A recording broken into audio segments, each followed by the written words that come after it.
Good afternoon, everybody. I'm going to call this committee, Civic Works Standing Policy Committee, to order at 1:31 this afternoon. And before we do anything, I'm going to read the acknowledgement statement.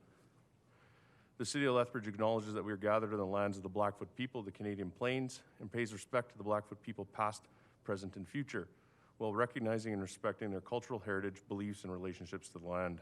The City of Lethbridge is also home to the Métis Nation of Alberta Region 3.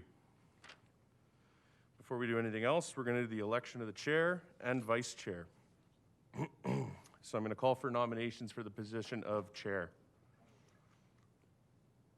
Up. Councillor Middleton Hope. I'd like to nominate Councillor Crowson, please. Excellent. Nomination for Councillor Crowson. Councillor, do you accept the nomination? Are there any other nominations? Seeing none, congratulations. Excellent. We'll just do a quick seating shuffle. After the chair comes over, we'll do the election of the vice chair.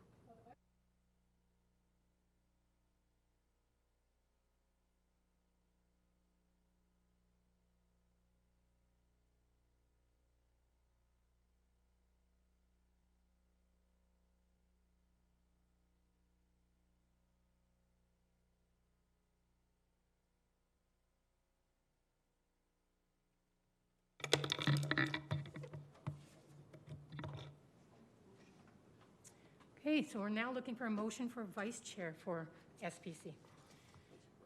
Well, thank you, Madam Chair. And first of all, I want to congratulate you on your chairmanship. It was hard well fought. Well fought. Yes. I would like to nominate, if this person's willing to accept it. No, only us four. Only one of us four can. One of us three can be the vice chair. Jeff is a member of council, but he's not a member of this committee, but he can participate, but he just can't vote. So it's only 4 members of council that can sit on this. But Nick, would you be willing to sit as, the role of the vice chair is just in case the chairperson could not be here, you would fill in. And knowing Belinda's track record, I don't think you should be missing many meetings at all. So I'd like to nominate Councillor Palladino as vice chair, if he's willing to accept. Councillor Palladino, are you willing to accept the nomination? Okay, any other nominations from the floor? Yeah, they're both not looking at me now because they don't want to have another nomination. So we will cease the nominations and we will call Councillor Palladino as the vice chair. Awesome. Great. Since we're a little out of order, we're going to start one step back and do roll call. So can we do roll call, please? Certainly. Councillor Middleton Hope. Present. Councillor Parker. Present. Councillor Palladino. Present. Councillor Crowson. Here. Excellent. And also online, Mr. Vanden Heuvel, and sorry, I see Councillor Carlson as well. Pardon me, Councillor. Great. Now, when we do SPCs, they're a little more informal. So we have before us the agenda. It was set by ARC at this point. We have 3 presentations and a submission. Is everyone okay by consensus accepting the agenda as we have in front of us? Can I add one item to the agenda? Sure. Madam Chair, just a possible facility tour of infrastructure, just a discussion regarding it, and maybe we can ask our Director of Infrastructure, Lloyd, after about it, with the opportunity. We can put that as a 6.2. It's a submission. You're not actually going to present on it? No, just something as just for discussion. Thank you. Okay. So by consensus, we will accept the adopted agenda. We have a consent agenda in front of us as well. This has the minutes from the 8th of June meeting and the status of initiative, so what we were working on prior to the election. Any questions on the consent agenda? Okay.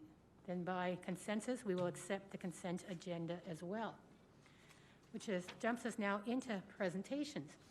And we have first a presentation on the Outline Planning Roundabout Guide.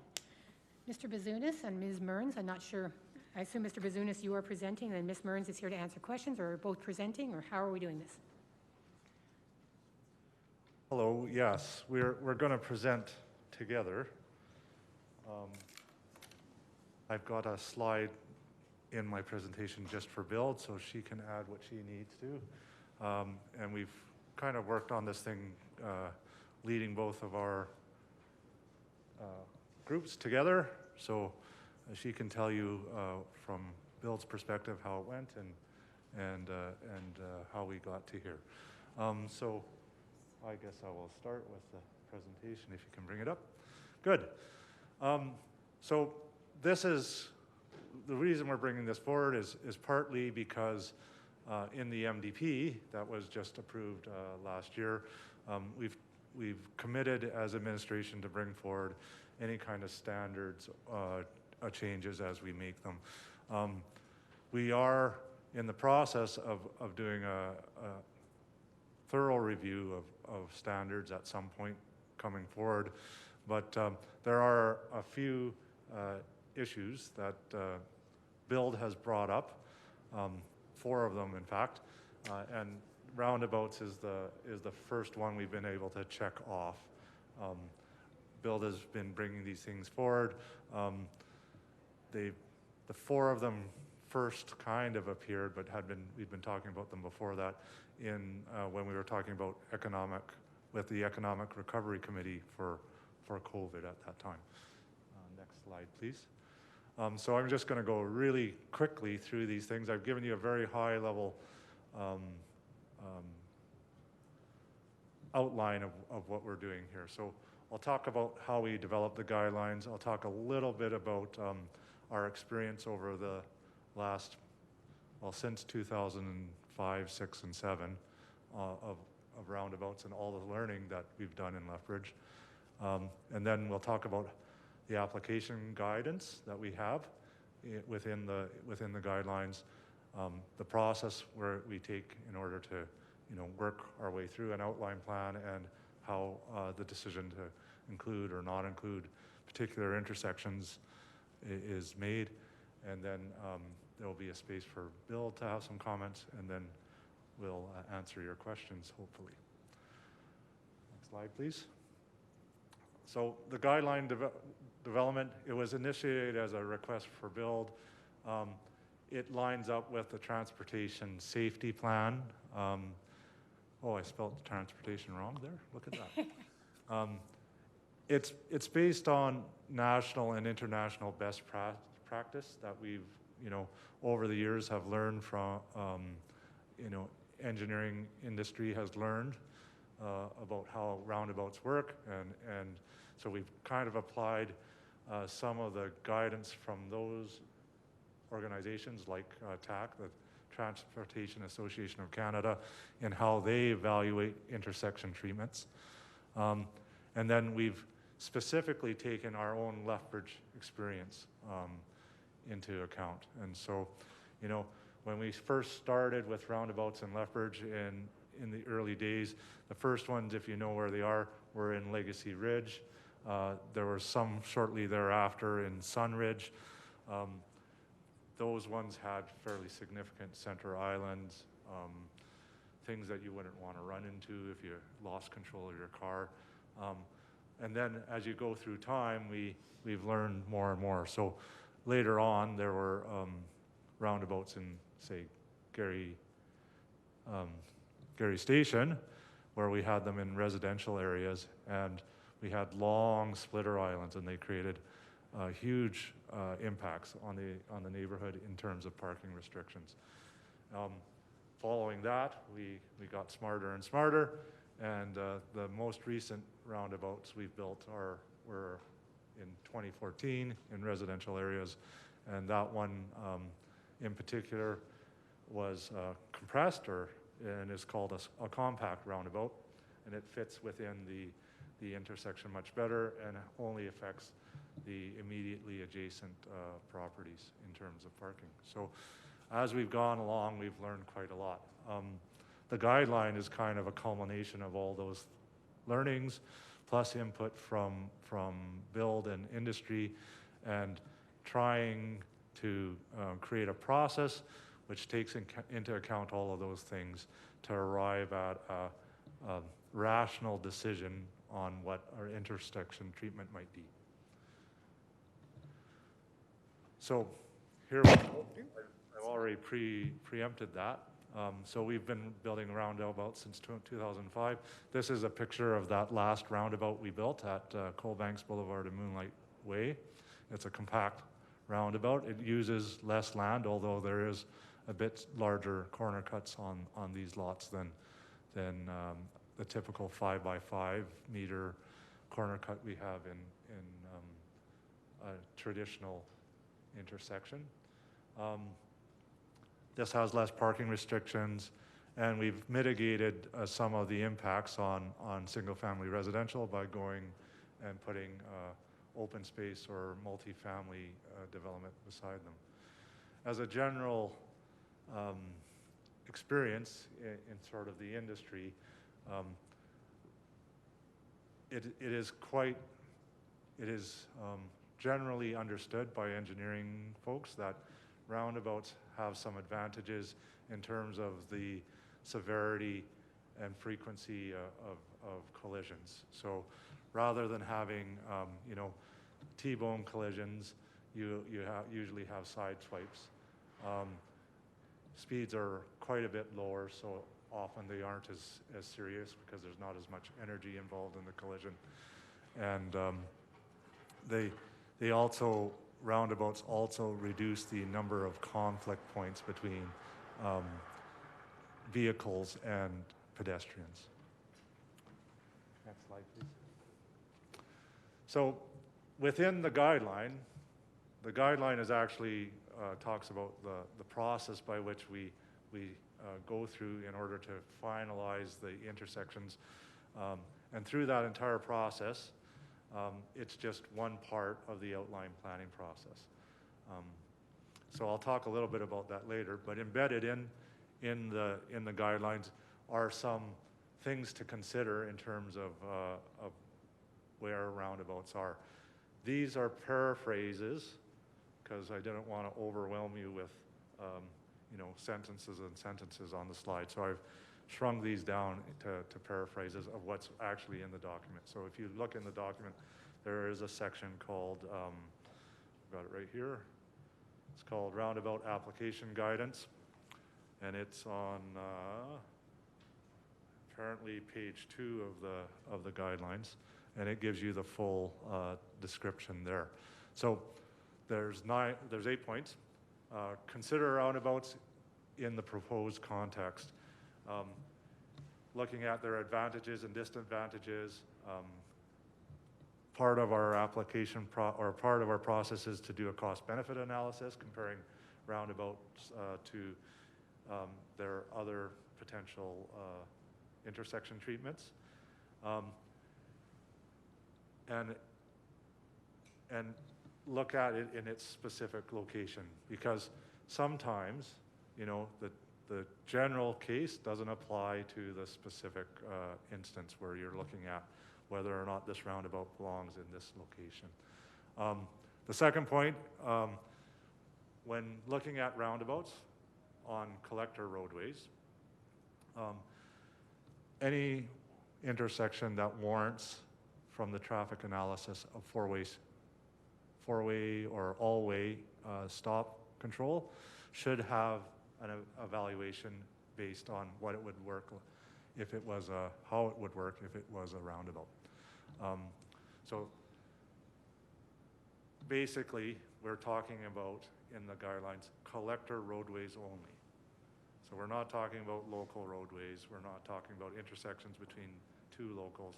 We're talking about only in terms of the design of outline plans, what happens at the intersections along a collector roadway, and then we only consider a roundabout if that intersection, for some reason, warrants all-way stop control, which means that it is difficult for somebody to turn left or to cross, or some kind of traffic movement in that has reached a fairly high level that is making other movements difficult and not creating gaps. When in the guidance we've put a restriction on, so saying that we're not going to consider multi-lane roundabouts in any outline plan or neighborhood setting, only on arterial road intersections. So if a roundabout is considered within a neighborhood, it's never going to be a multi-lane roundabout. The fourth point is we don't want to have signalized intersections within neighborhoods. We would prefer not to have them. And so the example of one of those is Jerry Potts Boulevard and Red Crow Boulevard. So you've got a signalized intersection surrounded on each side by single-family dwellings. That's not the best thing. We'd rather have some other type of intersection, either a roundabout, or if we could reduce the traffic through design, we would rather have a two-way stop or anything else but a signal. Number 5, again, only we're only going to consider roundabouts on collector roadways, so that would be, super collector entrance roads, and those kind of intersections. With the MDP's sort of highlighting or preference towards grid-like designs, we should see less need for roundabouts because grids tend to distribute traffic more widely as compared to curvilinear neighborhoods that tend to concentrate traffic. No roundabouts on collector to, or local to locals. Again, we don't want them on locals. And in the design of the overall neighborhood, the consultants have a lot of control over how they lay out the road network and where they put their different land uses. So depending on where they put high intensity land uses or density and how they've designed their road network, they have a lot of control over what will we warrant an all-way stop. So designed to eliminate them, particularly in residential neighborhoods. And then if you end up having to have a roundabout and the trade-offs of getting rid of it are too high or costly, then what you want to do is you want to minimize those impacts by adjusting land use immediately adjacent. Okay, next slide. So this is the process. Again, this is, what is it? A summary of the process. The actual process map I've given you in the package. So at the very beginning of the process, the developers and the consultants draft land use and road network plan. And it's reviewed by the city's plan review team. And at that point, there's a suitability check on the intersections that could become roundabouts or might be considered as roundabouts along collector roads.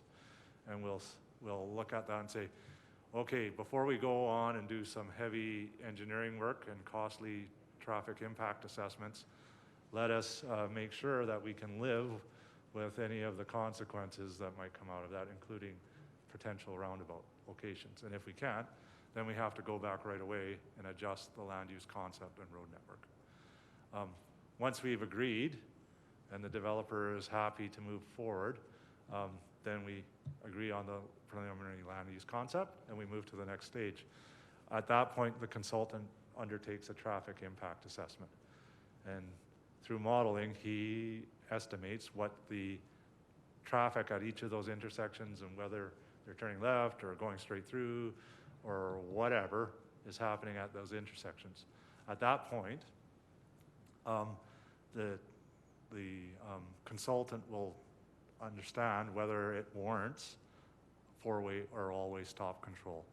And they then undertake an assessment based on the TAC guidelines of the cost benefit of the roundabouts versus all-way stops. That assessment then goes into the consultant's report, and he says these roads are these type of roads based on the traffic requirements, and these intersections should be either roundabouts or two-way stops or uncontrolled or whatever they may be, and he'll provide the results of his analysis at that point. At that stage, there's a stakeholder review with developer, the consultant, and plan review team, and we take into account any other considerations. So one of the considerations that Build has brought forward is things like marketability. So there is an impact of having different kinds of intersection treatments, and roundabouts aren't the favorite of people who buy a corner lot, right? There's other more favorite intersections for them. So it's easier to sell, say, a corner lot on a local street where there isn't a lot of traffic, and it's harder to sell a lot on a collector road with a roundabout adjacent to it. And so in looking through all that, there may be a decision by the developer to say, hey, you know what, the value of me going back and making an adjustment is worth more to me than keeping the roundabout. Or he may decide, hey, you know what, the work I need to do in order to get rid of this roundabout is not as much as I would gain by getting rid of it. There may also be a decision at that point to say, hey, look, from planning perspectives, this roundabout really doesn't belong in this intersection. We really should go to something else, because the optimum is more towards, you know, a four-way stop than a roundabout. After that, there's some final adjustments, and then everybody agrees on the land use and road classification and intersection treatments. All right. Next, so take it away, Bridget. Is it possible to bring up the presentation that was part of the package? Probably. It's in the roundabout evaluations. Page 137 of the document, that's 310, if that's helpful. Madam Chair, do you want us to hold off our questions to the end? Yeah.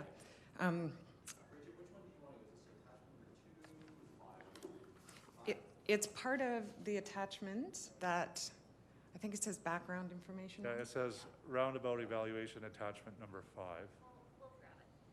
Yeah. Okay. Okay, perfect. So firstly, I want to thank City Administration and Byron and Transportation and all of the different departments that were part of developing these guidelines. We did come forward with this concerns as an industry, and we placed forward a number of concerns that we had. One thing that I thought was really neat, and I do want to point out today, is that we had a forum where Build had the opportunity to present to Transportation and to City Administration the concerns they had and the impact. And that's what you have in front of you. And that's what I wanted to quickly review, specifically more for Councillor Middleton Hope and Palladino, as they've probably not seen some of this information before. So if you'll bear with me, I'll quickly go through it. So page 2 just has some wording around that's found in the South Saskatchewan Regional Plan and the MDP. It's just showing that what we're presenting is consistent and aligns with those plans. The next page, which says current urban infrastructure requirements in new areas, what this is pointing out are where land is being used specifically for public infrastructure. So you'll see highlighted there, 30 to 35% of a parcel of land that a developer would develop is used for roads. Turning to the next page, we can see what this is pointing out is that city infrastructure over time has increased. So the amount of land being used for roads and other infrastructure for public use has increased over time. This leaves less and less land for the developer to actually develop neighborhoods. The following slides are just a couple of maps that demonstrate that, that point. One of the things that we've talked about with the city is efficiency of land use. There are a number of things that are affecting efficient use of land. One is stormwater management, which takes about 5 to 7% of land. The municipal reserve, which is another 10%. And then I've already talked about 30 to 35% for roads. Well, in that portion, we're talking about arterial roads, roundabouts, and good design. So today we're specifically going to talk about roundabouts in that context. So the city design, it is their preference to use roundabouts, and they were used quite extensively early on. There was, as we've heard, there was a number of learnings that happened over time. There's a large amount of land that's needed for corner cuts. If you could just go to page, just a little bit more. One more. There. This picture is demonstrating the amount of land that's needed for an arterial roundabout. So you can see that there's quite a bit of land, and this actually takes up additional 3 lots. So this is how land efficiency is being addressed in this one. If you could do one more. So in addition to the amount of land that's used, you can see here the amount of lighting. I don't know if you can see that on that picture, but every time, there's a minimum of about $14,000 of additional lighting that goes around roundabouts. And the next slide. This one just speaks to some concerns. Although there's no question that roundabouts reduce collisions for cars, there is evidence that it's not clear-cut for pedestrians and certainly not for bicycles. When we consider increasing the opportunity for bikes in our city, we'll have to be mindful about how roundabouts are incorporated in design, especially within neighborhoods, to be sure that they're safe for pedestrians and cyclists. Next one, please. So one of the other impacts that we've talked about and Byron spoke to was the function of the street. So you'll notice here that none of those homes that are around that roundabout have front driveways. They also don't have street parking, and they require lanes. So again, increasing infrastructure, but more specifically affecting how homeowners are using their land and whether or not they can park there. You can see there's a white car that's not well placed there. So that's always a concern. We also hear the safety concerns with families not wanting their kids to be playing in the front yard around these roundabouts. And next one, this speaks to marketability.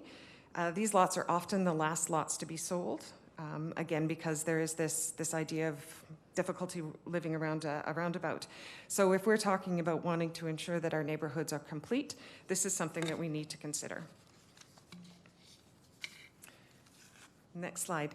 So this is a summary of what the concerns are from the developer's perspective. So inefficient use of land, we looked at there were 3 lots that were taken up. It's more expensive to build. It leads to increased costs to the homeowner. So anytime development costs go up, obviously that's going to be translated into the cost of a house in our community. It requires increased infrastructure and cost, specifically back lanes. It leaves less land available for development, and we talked a bit about that. It's undesirable to builders because of the low market, pedestrian bike safety concerns, and it requires extra street lighting. The other thing that was brought up to me since this presentation is some concerns around ice and snow around the roundabouts. From a builder's perspective, they're less marketable because of all of the things that I've already mentioned.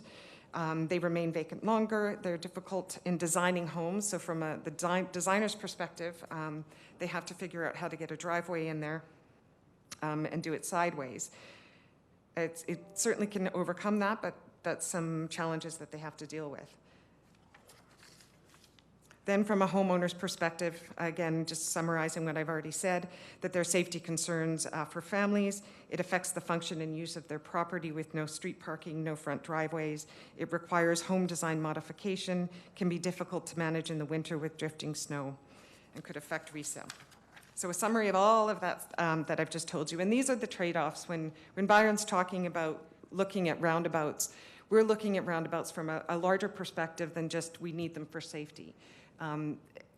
Evidence suggests that within neighborhoods that it's not an issue of safety. There's no increased level of service because they are lower volumes. So they're really put in for aesthetics or traffic calming. But there are other ways to do that than putting in this infrastructure. So they consume a lot of land just for replacement as a stop condition. They're more expensive to construct. Residential servicing and access can be problematic. It affects the use of the residential lots, design and function. It increases municipal infrastructure. Roundabouts, again, just saying that the traffic calming is more effective. There are other ways of doing that. And pedestrian bike safety has to be something that we really have to be mindful as we move into the design standards and looking at complete streets. So this is the presentation that we provided to transportation. And I started off saying thank you because it was a really interesting meeting to hear transportation's comments and perspective, and then us having the opportunity to provide the different perspectives that we did. So moving forward, this is where we're at now, and we've designed these guidelines. We worked together on how can we move forward through a process that makes sense to all of us. How can we look at roundabouts in a more holistic view and not just from the perspective of volume or safety, because there are other considerations. You've already heard enough, but I just want to, again, thank City Administration for working with us on this. We don't think it's perfect yet. There are a few things that are concerning, but we'll go through this process and together we'll figure it out so that we're ensuring that these roundabouts really are in places where they're effective and they've been properly evaluated. Well, thank you both very much for the presentation. I think you've given us a lot to think of, and I know there are questions, so we will get on to the questions. And I have a feeling that Councillor Middleton Hope was probably first in the questions, because he had questions for me before you started presenting, so. Chomping at the bit. Go ahead. I actually have several questions, so either one of you that would like to respond to them, that would be great. Thank you. Please understand the position that I'm taking is that I'm looking for information so that I can form an opinion, because I'm coming into this fairly new. But I do have an opinion, and I'd like to see if you're able to move me off of my opinion about roundabouts. When you were quite clear, Byron, when you were talking in your presentation, you talked about all the positive aspects of what this could provide to us. And Ms. Mearns also provided us with insights into perhaps some of the areas that I see as challenges. But I didn't hear a lot, and perhaps either one of you can address it in terms of, first of all, it is an emergency vehicle nightmare. It does increase response times. Go talk to the IAFF members of the union. It does increase response times, particularly if we're taking a look at it from Fire Hall number 5 to get down to Paradise Canyon as an example. There are multiple roundabouts that they have to go through, which actually does increase their response time. So that's something that I think needs to be addressed in terms of where we place roundabouts and where we maintain roundabouts. My second comment would be in regards to maintenance and landscaping of the roundabouts themselves. You indicated that we have gone through a morphing of this process where we've had some roundabouts that were built with a very large island in the middle and very high retaining walls, all the way down to very, very low low median style of roundabouts. So I'm going to ask you to respond to that if you could. And then the last piece of this question is in regards to overall maintenance around plowing of snow, administering salt and gravel to it, and the additional costs that would incur as a result of going into a circular motion as opposed to a straight through motion. So whoever wants to respond to that, I'm just looking for some information to begin with, and if you could provide me with that, then I have a couple of follow-up questions that I'd like to ask. Thank you, Madam Chair. Yeah, okay, so I think you've wanted to comment on 3 questions. Emergency response times is the first one. Maintenance of the center islands, and plowing and additional costs. Okay. So let me take a shot at response times. The way the city manages response times right now is we have a HIRF map, high intensity residential fire map, right? That estimates response times in various parts of the city. So part of that map will then tell us how far we can be from the fire hall in terms of time, right? Because we map that out. So as we add more streets or more development, right, we get further and further away. Every time you add a roundabout, like any other intersection, it has a different time factor that's added when you have to go through. So that is how that's incorporated into the response times, right? So I think the travel time is 7 minutes. It's 7 minutes, so the response time is 10. They have a certain amount of time for getting in the truck and getting out of the fire hall, and then they have 7 minutes travel time from the station to wherever the call is, and we map that out. So that's how that's incorporated into the road network design of the city. That's incorporated into that HERF mapping, so we know where the edge is. The question on, okay, multiple roundabouts down to Paradise Canyon. All right, so everything is a trade-off, right? If we decided that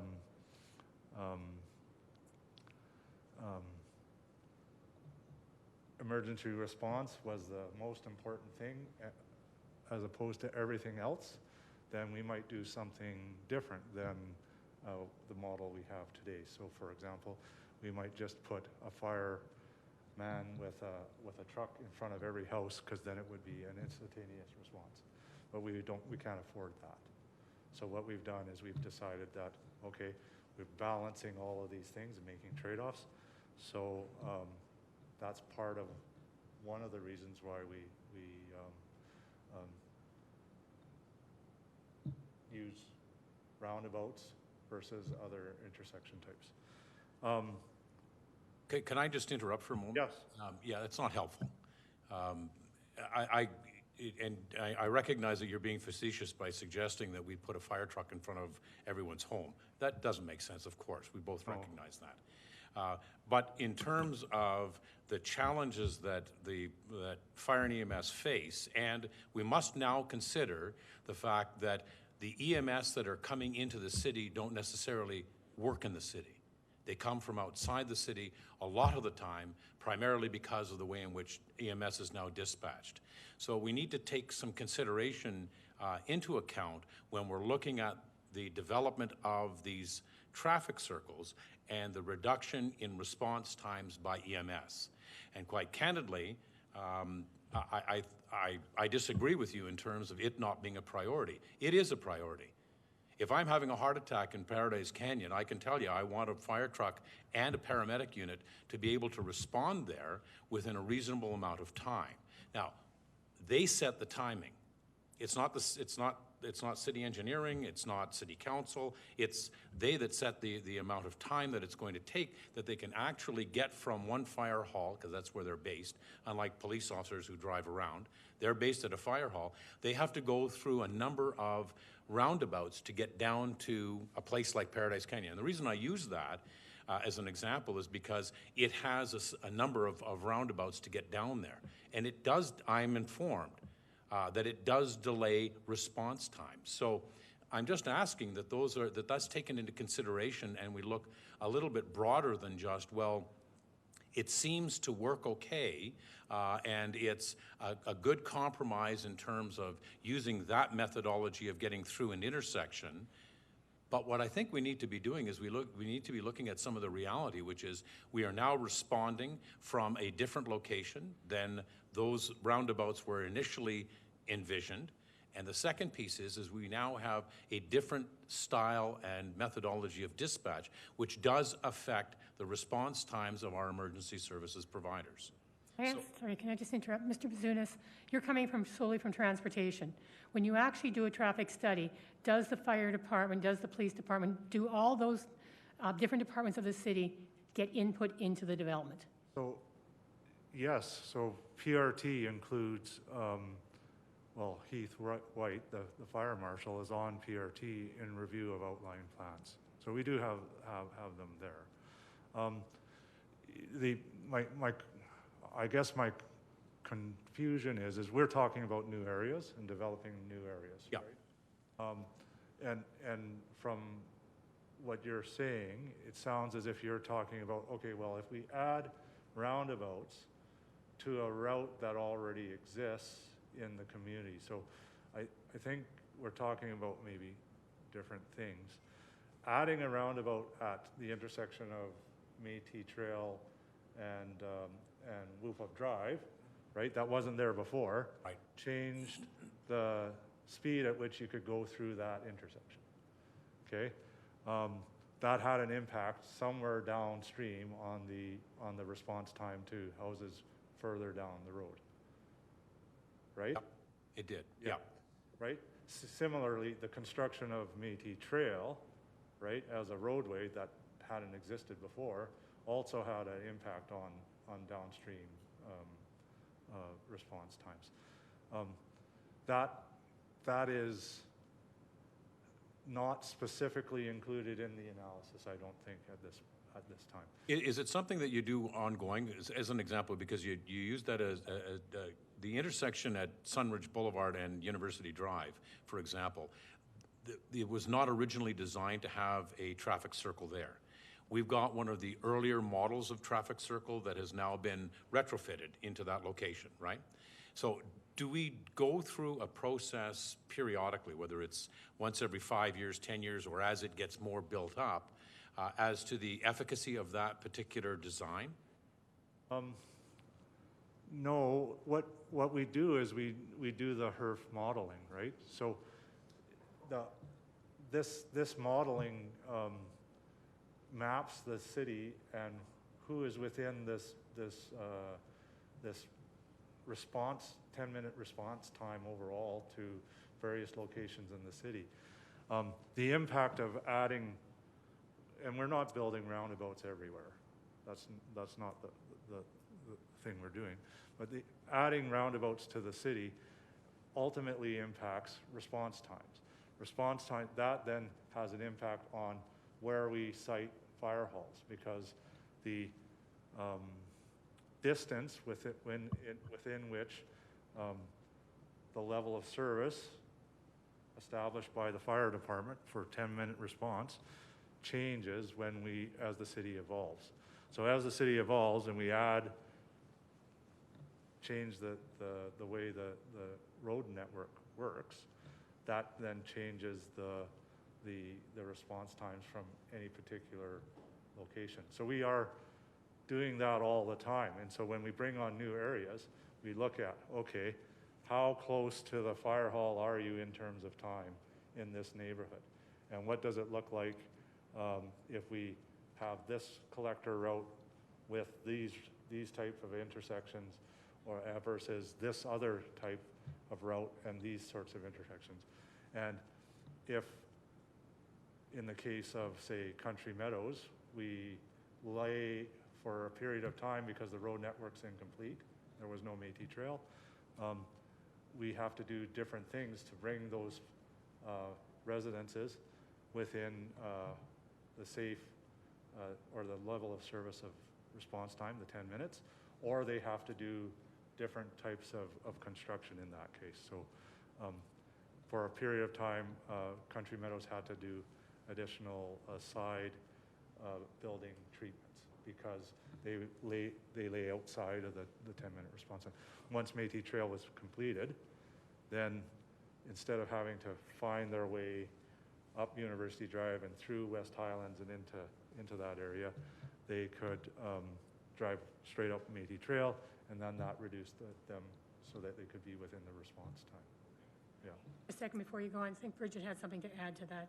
Ms. Mearns? Just about the impact of response time on new development. So maybe this is what you're referring to. You mentioned Paradise Canyon and the response time, and I'm appreciating that you're addressing this from a safety perspective, a timing, every second counts perspective. But there are consequences to new builds. So an example is Canyon Meadows. That's a part of the city, although it's only 5 kilometers from where Canyon Meadows is, it is not within the response time. And part of that is because of the type of intersections that have to be traversed to get there. So it does have an impact. And because that they now have to be built to this HERF standard, that's about 20 grand extra to a house, and certainly affects the design. So I appreciate that that every second matters, but it also does have an impact on development too. Well, I also see that it has an impact on maintenance and landscaping, plowing, all of the ancillary responses that the city provides to intersections. It's not just about safety, and thank you very much for focusing very specifically on safety, because it is a concern, but there are ancillary concerns that I would hope at some point that we address. I don't want to monopolize the conversation, Madam Chair. I just have one small follow-up to that, and perhaps I'll get some additional answers from the director at some point.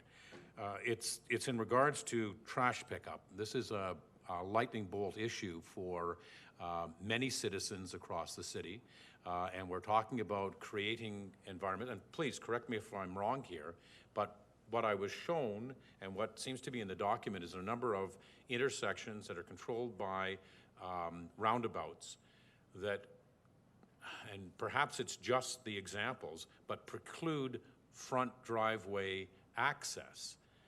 All new neighborhoods, and if we're focusing on new neighborhoods in particular, all new neighborhoods are being built with front drive garages. If that precludes that, then that forces the city to now have to argue with residents about where their trash and their recycling is going to be picked up. So are we addressing those types of issues? Because, as I indicated, that was a lightning conversation with many residents, particularly in older neighborhoods. So if we're now building newer neighborhoods that actually don't facilitate that, that seems to be creating more of the same kinds of problems we've had in some of the other older neighborhoods in the city. Thank you. Thank you, Madam Chair. So in terms of maintenance and planning costs, we do, this process includes a cost-benefit analysis. And it includes the cost of the plantings, the cost of the added street lights, and the cost of things like accidents at that intersection. Those things go into the analysis in choosing a roundabout. In terms of what you're talking about, those are all the sorts of learnings that have brought us to this point where, in general, if we can avoid having roundabouts in residential areas, we would prefer not to have roundabouts in residential areas. They don't work very well there. In terms of commercial areas, they may be more advantageous, right? It's about, the whole purpose of the guideline is about evaluating the context of that particular situation and making sure that we are applying roundabouts where they best provide advantage, right? Through you, Madam Chair, if I can jump in here, if speaking to the councillor's question on the response time for roundabouts, I think if I understand your question correctly, you're looking at a kind of a cost and value analysis that if you were heading to the canyons, which there is primarily one main route, just understanding the cost and value and considerations. And Mr. Bazunas spoke to PRT. You may not be familiar with what PRT is. PRT is our plan review team that includes all of the different groups in the city, that when something like this comes up, they would have the opportunity to weigh in on factors such as the one that you've mentioned, and if a roundabout would be a significant impediment to response times and so forth. So I don't know if that helps to clarify the question. If you're looking for us to come back with something on that would provide a specific response, we're more than happy to do so. I'm going to suggest, just in point of time, because we're 20 after 2 and we're on the same first topic, some of your questions may also come up in the Transportation Master Plan, because what I'm sort of hearing from the conversation today is going to tie in. It is that need for community engagement on any of these things that we do. It's that need for conversation with the developers, but also with that engagement, because a lot of the Transportation Master Plan is going to have the same sort of stuff that we're going to be studying throughout that plan. It's about how do you balance safety with all the other needs of the community? How do we make sure that everything's being looked at in a multi-departmental way? So can we, this conversation, we're just accepting this as information, we're not making any changes here. Can we further that conversation with 5.3 in the overall master plan of transportation, which this is going to have to fit into at some point anyways? Does that work as a move ahead, just looking at our time, that we have a 3-hour meeting and we're an hour in? It works very well for me. I have no difficulty doing some offline discussions. Thank you, Madam Chair. And I get the I have the feeling that the transportation master plan, these are the conversations we're going to get even deeper in as that plan comes into development. Would I be accurate? Yes, you would, Madam Chair. Okay, so I think yeah. So I'm not ending the conversation, I'm just going to redirect it into that plan as we move ahead. So the motion before us is to recommend that City Council receive the report regarding the outline planning roundabout guide as information. So there is no decision to be made here. Is everyone by consensus fine with that being the resolution we're taking forward to Council? Okay. So we're going to, again, everything today is about transportation, just different aspects, and we're going to move on to cycling. Because then we'll hear how cyclists like roundabouts. No, just kidding. Mr. Sonamont, update us on cycling. And I must admit, on my Facebook page, this is the one that got the most questions about what are we doing in the world of cycling? All right. I'll wait for the. Can I have the? All right. All right. Thank you for this opportunity today. If you want to go to the next slide. So just a quick background of where this came from. A few years ago, the city worked on a cycling master plan, and that went through a whole bunch of community engagement and was finally adopted by council on July 17th of 2017. And at that time, they requested that there be an update on the status of cycling in Lethbridge every 2 years. Next slide.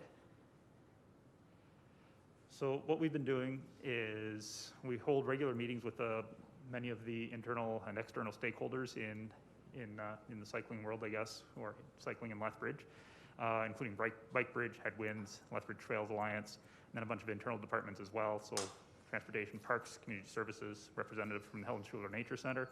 We all get together and talk about what's going on as far as cycling in Lethbridge, whether it's events that are planned to be held, new infrastructure being built, concerns about how cyclists are interacting in some of the natural areas of the city. It all comes to the table at these meetings.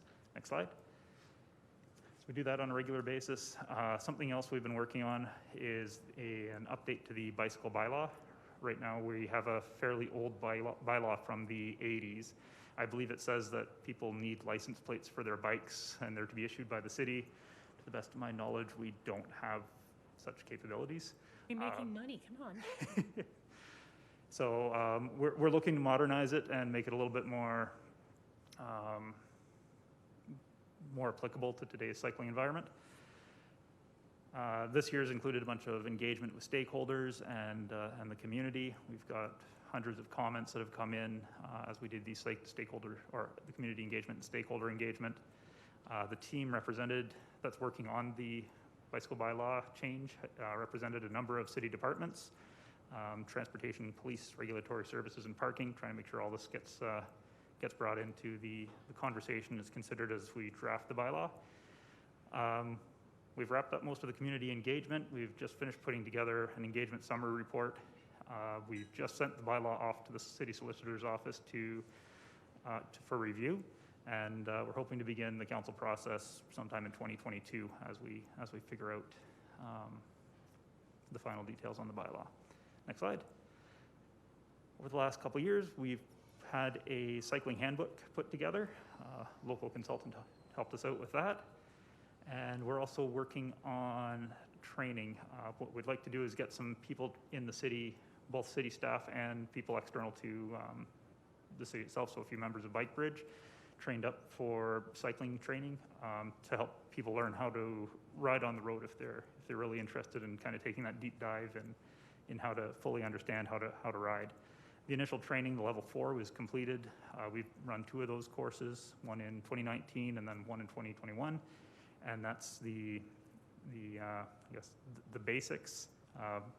getting that full-rounded experience and knowledge in how to ride. The level 5 training is the train the trainer training, so we will have the people trained in the city to provide this training going forward once that training is complete. Next slide. So we do have a number of projects right now under construction that help to build out the cycling network. We've got the Scenic Drive, which has over the last few years been continuing to add the multi-use pathway. We're getting one of the final pieces put together with the bridge over Highway 3, where the city's working with Alberta Transportation to get that done. In 2022, we're going to be building some protected bike lanes along 4th Avenue through the downtown and along 7th Street as well. So that project is coming up in the spring for construction. And there's also in the plan, being planned right now and likely constructed over the next 2 years, is going to be a connection from the pathway system along Mayor McGrath Drive out to the WT Hill part of the city. Right now, there's no real active transportation connection, no sidewalks, no pathways connecting out to the WT Hill Business Park. So that connection is going to be developed. Over the last 2 years, we have been wrapping up the little end piece of 7th Avenue South, getting it connected from the bike boulevard that was built a few years back, and doing a proper connection into Henderson Lake and the pathway system there. The 24th Avenue South multi-use pathway from 43rd to Mayor McGrath Drive, I believe, has been mostly, if not completely, built at this point. University Drive, we've had some pathway constructed on the east side of the road. I believe the pathway used to only be along the west side of the road, so now it's a little bit easier to get from the far southwest out to the university without having to cross University Drive many times. And as Métis Trail continues to expand, we keep building the pathway along there. And then also some additional multi-use pathway connections through Legacy Park in the north side. We've also wrapped up a few planning projects. So we've had the 13th Street and 5th Avenue North functional planning study, looking at 13th Street from end to end and 5th Avenue North from Stafford to 43rd. And that got wrapped up with some recommendations for cycling infrastructure and was adopted by council this past June. The 43rd Street multi-use pathway between Parkside Drive and 24th Avenue is in the process of being designed. That's a project that we're working on with Alberta Transportation, as 43rd Street through there is Highway 4, so it's their corridor. 28th Street North multi-use pathway between Giffen Road and Cavendish Road. That's going to be something that's being planned. And some Highway 3 connections across the Old Man River. So again, working with Alberta Transportation and a number of other trail providers in the area to make that connection a bit more formal and a bit easier to use. Next slide. And this one here, this is a table from our cycling master plan, just the stage 1 projects that we wanted to work on. So we've got a number of them planned out. Some of them have been constructed. Some of them have construction within the next couple of years. One of the big pieces as we go through the cycling master plan is some of these roads over time change. The cycling master plan said, when you start planning the details on a project, take a deeper dive, make sure this is the right place to build this the cycling infrastructure. So one example up here where we took that deeper dive once we got into the planning was 7th Street. It used to be set for 6th Street, the Festival Square area and through there. Was where the cycling route was originally identified for. As we continued to get into the planning, talk to people, realize all the constraints, get into the real details, we realized 6th Street probably wasn't going to be the best corridor for it, and so we searched for an alternative corridor that made sense, and 7th Street is the corridor that got identified. So it is a part of our process as we continue to develop the network identified in the cycling master plan, is to make sure that the roads that were initially identified are still relevant when we get closer to construction. Next slide. And that's the quick update on cycling in Lethbridge. Thank you very much for it. I know we do have questions. Councillor Parker. Thank you very much, Madam Chairman, and thank you, Adam, for this presentation. It's a great reminder to show how far we've come and the challenges still facing us. So my question to you is in regards to even future planning. If I look at the slide number 9, if you could bring up number 9, and it's pretty much a map of the city, and it has a kind of the red kind of areas of note. I don't know if you got it up there or not yet. Right there, if you could, can you zoom in on that at all?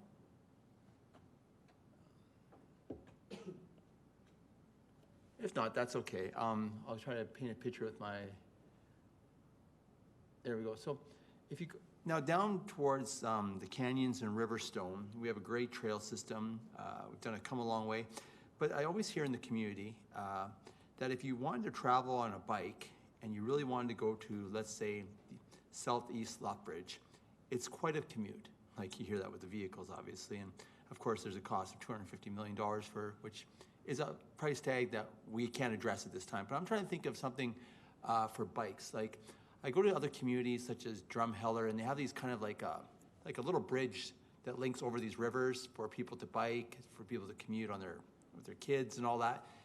Have we looked at anything, something like that, some kind of like a little pedestrian bridge, smaller scale, that we could use to link up this area of the city to the other area of the city? Because right now we have a focus on the north side over on the provincial highway, and we have the existing one, kind of the halfway point between on Whoop Up Drive. Are we looking at an option of doing something like that more southerly?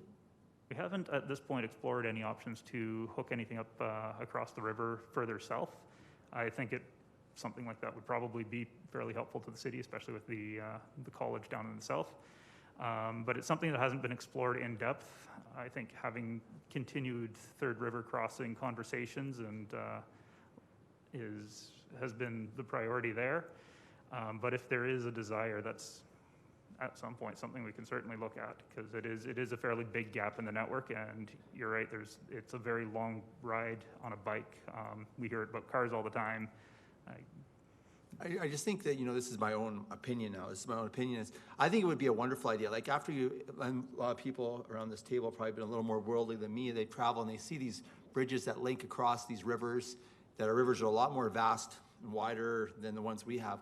That would be awesome to a smaller scale if we could do something like that. That would really, really link because our goal is to link our pedestrian pathway system. So how would we go about getting quotes on that? Do you need a resolution to do some investigation, or is it just something that we can bring through an inquiry through here?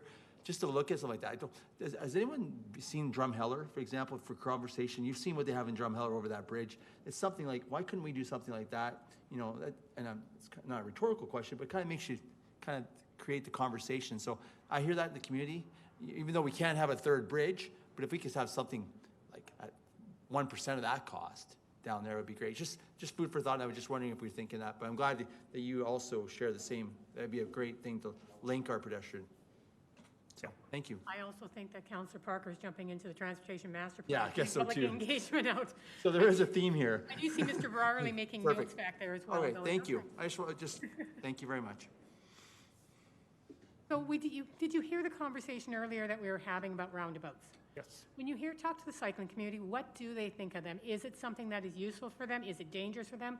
We think about them in terms of cars, but do cyclists have difficulties? Trying to recall our conversations and whether it's ever come up. It's not something sparking in my memory right away. And it is something that I can put on the agenda to chat with our cycling community at one of our future City Cycling Matters meetings. Certainly have access to that community as well, so that would be something I think that would answer some of the questions we've been having today. If we could get some feedback from that group, because pedestrians as well, I mean, that's everybody at some point, but you do have access to the cycling community.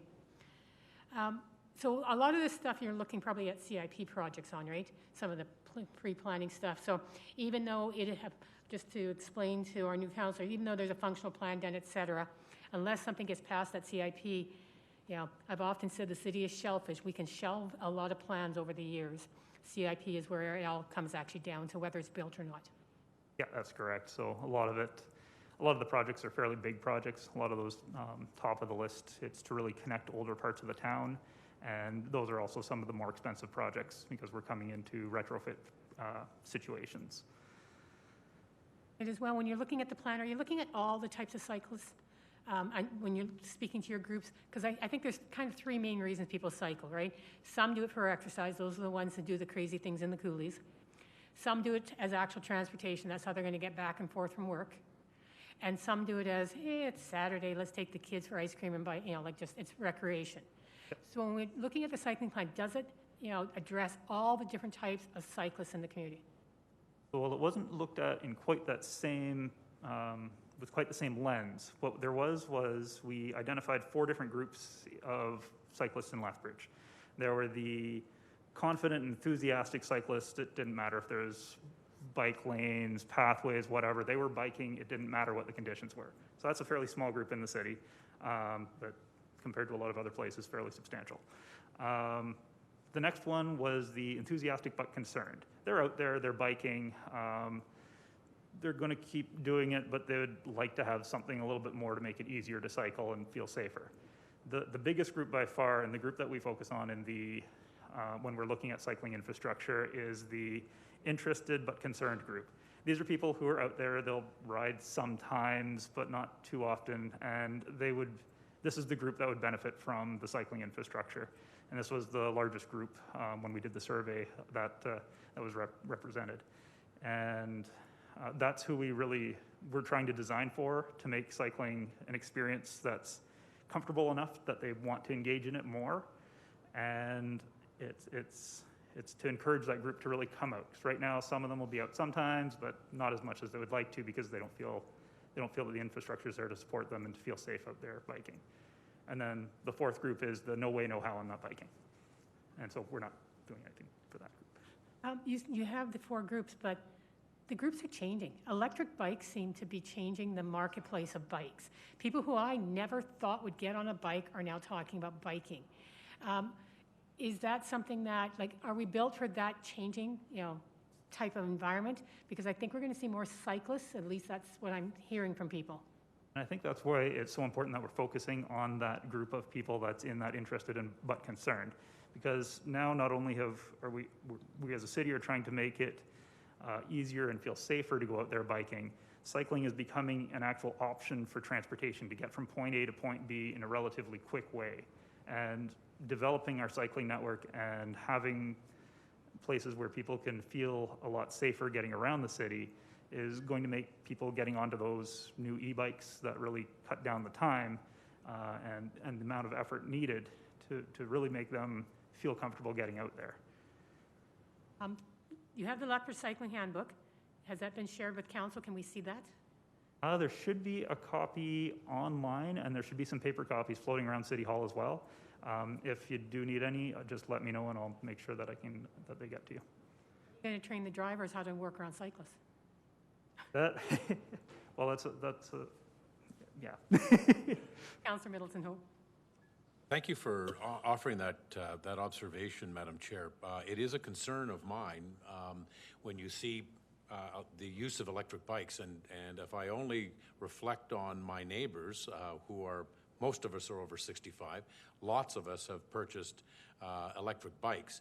It's the connection between the pathway system and sidewalks that I think we need to be alive to as a community, that we now have transportation on sidewalks that was originally not designed for that. I mean, we try and encourage people to share sidewalks and share pathways and so forth between walking and cycling and so forth, but some of these electric bikes, as an example, they can go in excess of 22 kilometers an hour. They're quick vehicles, and we've created a pathway system that integrates sidewalk as well as pathway. So perhaps just reaffirm for us that there is consideration being given to that model of integration and how we might be moving forward with it. Yep. So I'm coming from an area where we've got kind of hard definitions between sidewalks, pathways, and places where people can and can't be. People shouldn't be riding bikes on sidewalks. So your usual 1.5 meter wide concrete sidewalk. The idea is, with the laws in Alberta, that you shouldn't be riding a bike on it. We do have the multi-use pathway system. Yeah, it's the extent to which it's obeyed is a little bit of a question. The idea behind the multi-use pathway, you're usually aiming, when we're using it as part of a cycling route or cycling network, we're usually aiming for a 3 meter wide pathway. And the idea is that as people are starting to get onto bikes more, and this is something that the bike bylaw has a little bit about, and that's passing people and what the proper way of doing that is, and I believe it's also outlined in the cycling guidebook that we put out. But the idea is, first off, that the space is big enough, and then that we have good passing procedures, whether it's ringing a bell, honking a horn. And one of the big things that we heard about during our community engagement is the lack of understanding around those passing procedures. The bell, the horn, whatever noise you're making, to let someone know that you're going around. Some people, it's sometimes interpreted as being aggressive, and it's a little bit more about getting the messaging out about what that passing is, and making sure that cyclists and pedestrians are respecting each other. Now, the other thing is as bikes start becoming more popular and as there's more people walking, and this is a problem I hope we have in the future, is we might have to start looking at widening some of our pathway system and our walking system. We're separating the two systems. There was some direction in the old pathways master plan about places where it's getting busier and it's likely to happen where we need to twin or widen pathways. So it is there, and it's really a matter of getting to those volumes of people, and really, it'll be a nice problem, I think, to have one of these days when we have enough people riding a bike and out walking, that's becoming the conflict of concern. Amazing how just in a few years things can change, because I think we'd be having a different conversation about cycling even 4 years ago, because it was still seen as, lack of a better word, fringe, and it's becoming much more mainstream now. So thank you very much, and we're going to keep you talking because you're going to continue now with the Transportation Master Plan, and as you've overheard, this is something of great interest to this SPC because we're hearing it from the public about how we're going to build it and what kind of engagement, and I think you're also getting a sense, I'm sure Mr. Browerly is as well, that this SPC will be watching this development of this plan very carefully. So we'd love to hear where it's at and where it's going. All right.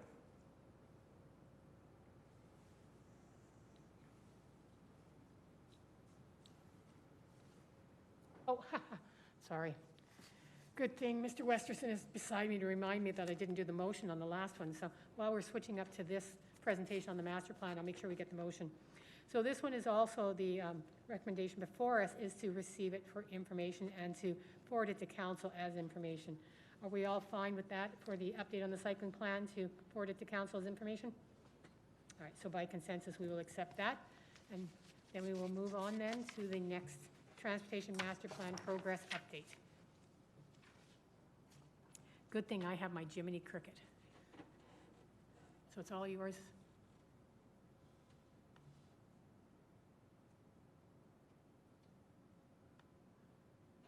All right. Transportation Master Plan update. Again, thank you for the opportunity to speak today. So the Transportation Master Plan is a document that sets out the long-term vision for transportation in the city.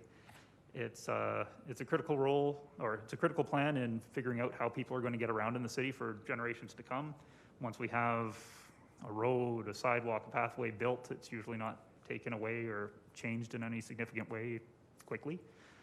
So what we plan out and what we build gets decided here, and it lasts. The Transportation Master Plan is necessary to access a lot of the government grants and programs related to funding transportation infrastructure.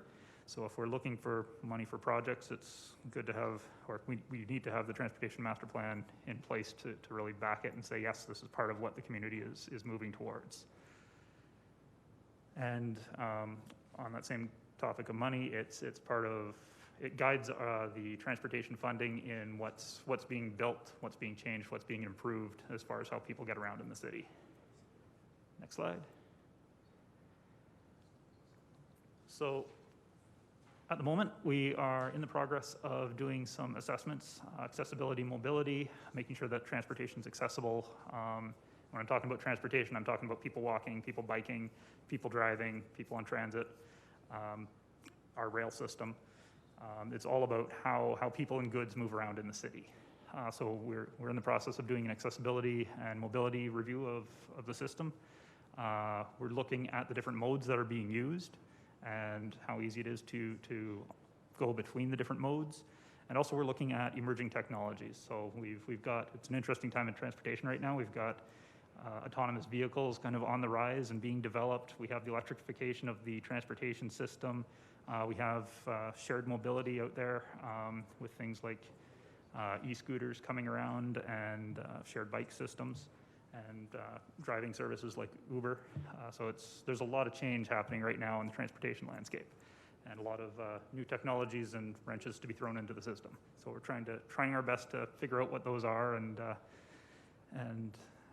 just be aware of them and plan as best as we can for them, as it's still pretty unpredictable. Next slide. So community engagement, phase 1, we did the visioning session at the Civic Works SPC last year, and it was a very successful session. I do want to say thank you to those who were involved. We've got the vision for the transportation master plan up here, and we managed to all come to it within the one SPC meeting, so I was ecstatic and over the moon about it. Yeah, so that's the vision. And then we got into phase 2 of the engagement, which was really getting an understanding of the issues and barriers that exist in the city. So we reached out to a number of stakeholder groups. We reached out to the community through online surveys and really dug down and tried to find out what were the issues in transportation that need to be addressed over the next decade. And one of the biggest issues that came up, I think it might have had to do with a little bit of our overlap into the election time where this was a question on the ballot, but the third bridge came up a lot. People interested in being able to make it across that south end of the city more easily. Modes of travel, we heard a lot about transit and active transportation and desires for additional infrastructure or improved infrastructure. Again, I think this may have had our survey results may have been influenced a little bit because we had just started into the CityLink program at the time, so it was top of mind for a lot of people with transit. Safety came up as a concern, snow clearing, and desires for environmentally conscious options. Next slide. So where are we at right now in travel demand modeling? So this here is the process where we kind of figure out where people are going in the city and how they're getting there. So what we do is we break down the city into a whole bunch of different zones, which I believe this map is the representation of all the different zones. And we figure out where people from one block in the map go to throughout their day. And this helps us to really plan out the road network. There's a lot of information that goes into this model, and that work is still ongoing right now. We're getting closer and closer to having a base scenario figured out. We're hoping within the next month or so. And then from there, we start projecting using some information that we get from planning and a whole bunch of other sources. We start projecting out to the future and what the city's going to look like. So we have area structure plans built or outlined and such. So we take all that information and figure out what the city's going to look like and keep projecting forward what transportation's likely to look like and how people move from place to place. Next slide. So we're still working on that. Our next steps are to get this travel demand modeling mostly wrapped up. And with that, we're going to start figuring out some of the recommendations and setting priorities in association with those assessments that are still underway as well, and figuring out what the recommendations are and figuring out priorities. So that's going to be phase 3 of our community engagement. And then once we've heard back from the community, all of our modeling's done, then we get into really drafting the transportation master plan. And then also in that travel demand modeling area, that's where we're going to start getting some information that's going to be useful in third bridge conversations, because we'll have a better understanding of how many people there are now and will be in the future looking to cross that river. And then we can start putting down what happens when we put a link down across the river here and getting an understanding of how well used a third bridge may or may not be. So it's once this travel demand modeling starts to really wrap up and we're able to start testing different scenarios where that'll come into play. And then, yeah, we get to the transportation master plan draft document, and then phase 4 of the community engagement is really saying, okay, this is what we heard back in phase 3. These are the recommendations, the priorities, and we bring that forward to the public and to this SPC and to council, and hope that our new transportation master plan gets adopted and that we've heard well and we got the direction right. Thank you very much for the presentation. Are there questions from members of SPC? I'll start with one. Has there been engagement with the Youth Advisory Committee of Council? I will have to look back to our What We Heard report. I know we've had a number of different stakeholder groups that we were talking with. I can't recall off the top of my head whether they were one of them in that group. I would suggest that you look into that because, I mean, the young are going to be the ones who have to live with this the longest, and they certainly have different feelings about transportation than people my generation or a generation older than me. They are not as car dependent and they see it very differently than we do. The other question, we look unfortunately to BC to see the vulnerability of transportation systems. As we're looking at this, as we're planning it, is that sort of consideration in there about, what are the dangers? Do we have to sometimes build in redundancies, like things like that? Is that being considered in this plan when we see the worst case scenario and we know that climate change could make the worst case scenario not so unlikely? So one of the pieces of the way we've approached this transportation master plan is we had a number of, we called them lenses, just ways to look at the system. And one of those lenses is a climate change lens. And I believe there's a resiliency lens as well. And so those lenses there should be looking at the network. Well, they'll mean that we're going to look at the network from those perspectives of what's climate change likely to do and what happens to make sure that we can continue to have our transportation networks functional as we move forward, depending on any impacts from climate change or other events. Balance sort of against financial considerations at the same time. Okay, Councillor Middleton Hope. Thank you, Madam Chair. Just one comment. It was a great presentation, actually. Thank you very much. It was really informative. One area, when you're talking about transportation, most of the functionality of the transportation that you're talking about is arterial. Is that fair to say? Does the Transportation Master Plan, in its several volumes here, does it contemplate emerging technologies like drones as an example, and how that might influence arterial master plan or transportation master plan in the future? To a degree. We've got, there probably won't be a huge in-depth analysis on it, but we do have people who specialize in those emerging technologies and the different ideas that are out there that will be commenting on and telling us a little bit about these technologies that are coming and how it might impact our system. The degree to which we, I guess you'd say, go down the rabbit hole and really figure it out, maybe a little bit light just because the impacts are so unknown and so varied at this time, but it is something that's going to be addressed through that emerging technologies piece. We want to take as broad of a stroke as we can to really figure out what's coming, but at the same time we have to make sure that we're detailed enough to provide some useful information. I think when examining autonomous vehicles and so forth, this is something that should certainly be addressed because it's a rapidly emerging technology and some centers are using it for everything, from delivering pizza to you name it. Yeah, exactly. And that might be one of the more well understood areas as far as existing regulation and the level of technology that's out there right now and what's likely to occur within the next decade. So it's definitely one that I think that's going to get a lot more conversation, attention, discussion in the Transportation Master Plan. Thank you. When I look at the number of participants who did go 512 from Get Involved, Lethbridge, et cetera, you have one of the higher levels of participation for a lot of the plans that we bring forward. Do you find that cross the community well? Like, is it good demographically broad that you have there? And what did you do that you got so many? Because this is higher than we see for a lot of other plans. Well, from our initial plan on the community engagement, it's still not high enough in our opinion. As far as the demographics, because a lot of it has been the online sessions when we're talking about the broader community engagement through the surveys, we don't have a lot of demographic information, and so we don't know exactly always who's responding to it. But we do make sure, because we do the stakeholder engagement as well, where we're reaching out to various specific groups that have specific transportation needs. So we are being as diverse as we can in that respect. And let me flip it the other way. If you want a broader engagement, what's your plan for going ahead?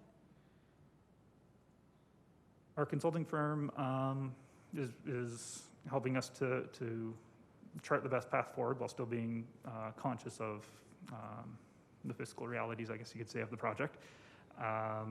And we do have a few strategies that we're hoping to employ in the next round of community engagement to further encourage more people to participate in surveys. I think we're planning a few draws for participating in surveys and such. But we'll be working with our consulting firm to plan the next round of engagement over the next few months for once we have all the materials ready. And we'll be having those conversations to figure out what we can do to continue to engage a broader audience and a larger number of people. I'd ask this of you, Mr. Brierley. So we're going to hear this today. We're going to send it on to our colleagues. It'll get in the consent agenda. Chances are not everybody will read it. So when is a good time in this process for us to have something bigger to take on? Because we don't want a plan to be developed and then take it on to 5 other members of council who go, why weren't we involved? And, we don't like this, and this. So when do you see in this plan a good point to take on something larger to council from this SBC? Through you, Madam Chair, if I could just clarify, something larger, are we speaking in terms of the third bridge? No, I'm talking about, normally it just goes on for information, but at some point, like we invited them to the visioning session. When should we don't want to engage them when it's finally done, at the very end. When's the time for this SBC in this process to make sure that the other 5 members are either invited to the SBC for something or that we make sure that they are linked in so that this process keeps going on? Through Madam Chair, and I'll welcome Mr. St. Amont's thoughts on this, but I think after phase 3 is done in the spring, I think that would be a really opportune time to do something like that. Just don't want that getting missed, because sometimes we get so excited in what we're learning, we don't take it on, and they might not agree with us every time. They should, but they don't. Go ahead, Adam. Yep, I believe we do have another, as part of phase 3, another engagement point with the Civic Works SPC. As we start figuring out the visioning and the priorities, so we will want to come back and confirm that with you before we, not the visioning, setting the priorities and setting the recommendations. There's the word I'm looking for. So we will want to be coming to you during phase 3 or at the end of phase 3 to really make sure that we've got that right. So that, from a committee's perspective, is a good time to make sure we engage with our other colleagues to make sure everybody feels we're on the right track. Yes. Okay. Just good as we're planning our next year's schedule. Perfect. Any other questions or concerns? No roundabout questions you want to ask somebody else? Go ahead, Mr. Brown. Through Madam Chair, just because it was a key question on the election, and Mr. St. Amont's touched on it a couple of times, I just wanted to make sure that it was clear and that the transportation master plan and the base and future scenario modeling that is happening through this process is absolutely essential as we move into third bridge discussions. So with respect to the timing, of course, this TMP phases 3 and 4 will happen throughout 2022. Grants, accessing grants, and future discussions, even advocacy that could start, it's really important that this piece is completed before we move on to those other phases to avoid the cart before the horse type of scenario. So I welcome any thoughts, or if there's any other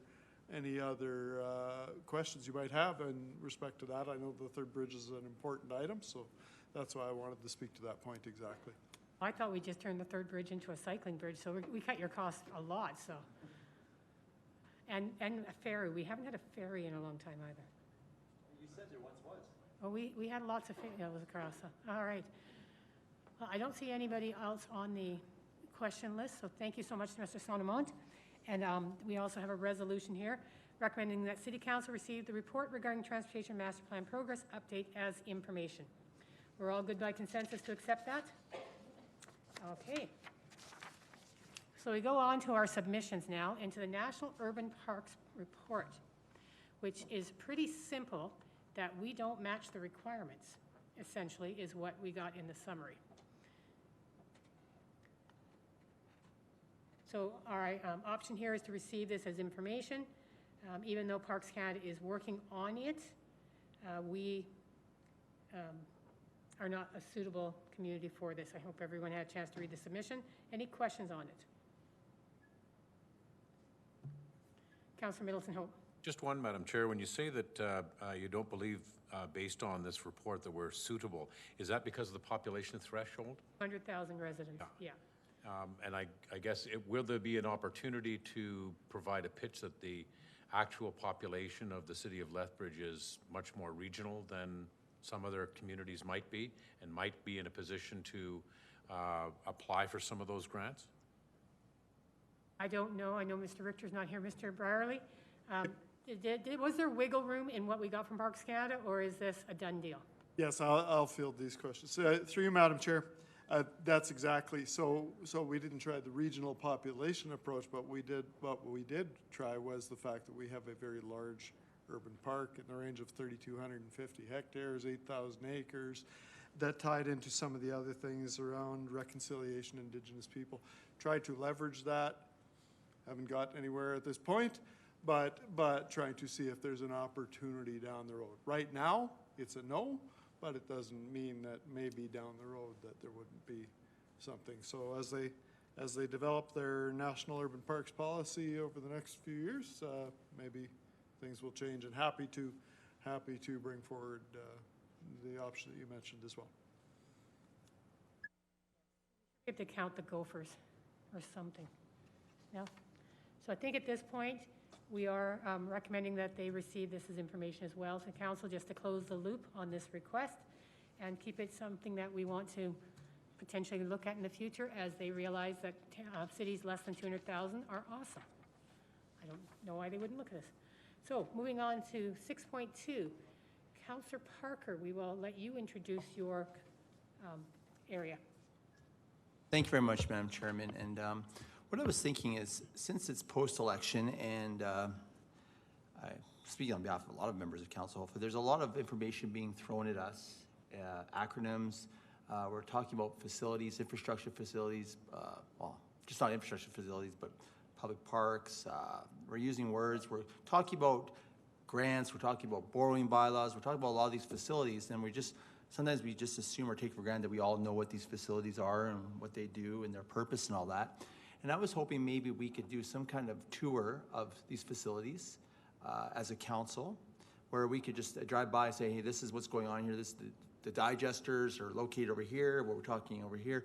The siphon, borrowing bylaw, or here's another project. And maybe we can tie it into probably with something in regards to developments in the city like we've done in the past with Lethbridge Land. So I'm just throwing it out as to our infrastructure, can you facilitate something like that so new members of council and past members of council have a better understanding of the lingo, but also the projects that are kind of in the hopper? Through you, Madam Chair, I welcome that idea. It's something I'm very familiar with, having done before, and as the saying goes, a picture's worth 1,000 words. So when we're talking about what is a siphon screen, what does it do, what's the digester, how does it work? So yeah, I might suggest things like our water, wastewater plant, some of the development pieces, and potentially looking at some of the parks. I would look to council to give me what you are interested in seeing and who might be interested in seeing that, and then we would plan accordingly. Yeah, and I think it's something that it's completely optional, but if there is an opportunity, and I don't think it's a good use of one's time to, on an ad hoc, call up the infrastructure, can you give me a tour? And then once again, the context isn't for us to get into the inner workings of how a city is run, but it's just to get a better understanding of, from 10,000 feet, maybe going down to 5,000 feet and seeing what this stuff's all about versus just seeing it on paper. So I just think it's a suggestion. I'm glad that our infrastructure steward would be more than happy to facilitate it. So maybe if yourself, I don't know if you need a resolution, a directional resolution. It is officially orientation. We're supposed to do a bus tour at some point. I know it keeps getting pushed back, but I will tell you, we were promised one in my first term that never happened. Never did happen. We need to make sure that as part of the orientation, the bus tour does happen. because you're right. There's a lot of things we talk about that unless you see it, you really don't know what you're spending money on. And so, I'm glad you pointed that out, because I was thinking, we haven't done that then almost in 8 years. And so just to give you some context, what we do is we get on the bus. Usually we have our director of, someone from Opportunity Lethbridge, our infrastructure steward, someone from Parks. And what we do is we drive around points of interest. Like, you'll be hearing about a big project coming over here. This is the extension of the Legacy Park. This is the area we're gonna be doing it. This is how much money we're spending. And actually, it comes with a book. And it's each chapter, you can go, okay, now we're going down, we're talking another river bottom, or we're talking about a siphon underneath. This is where it would be located. So, oh, okay, now I understand. So it educates you, it gives you understanding. So when you do talk to the community, you speak the language versus just seeing something on paper. So do we leave that with you? Maybe we'll leave it with you, Lloyd, and Yep, so through you, Madam Chair, I'll take direction from you if you want people to respond to you with who wants to be involved, what they want to say, or respond to me, I'm happy to take Well, that. since it's in if the people want to orientation, I think contact it's the city clerk's department that is sort Or of the guiding city the clerks. orientation. I know Mr. Westerson was making notes because I do think it's in the works, but I don't think it's actually been set as a date. Correct.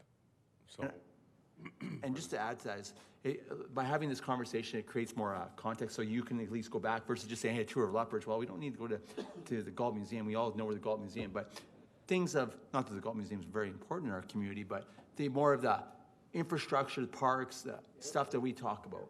Airport, like I know we have something for the airport coming up At here. the opening of the airport. But just other things that, maybe it's part of my life, it's not the sexy stuff, but it's the crucial stuff.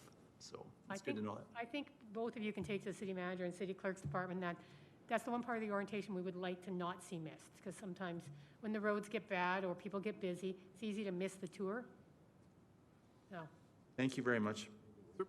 Just through you, Madam Chair, would we want to do infrastructure on its own, and then maybe community services to not muddy the two, or do it all at once? Or what would Looking at past history, and I don't know, I thought it was quite successful, is you kind of make it a day event with a stop, like a pit stop or something like that for like lunch or something like that. But usually it starts in the morning, because one thing usually ties to another.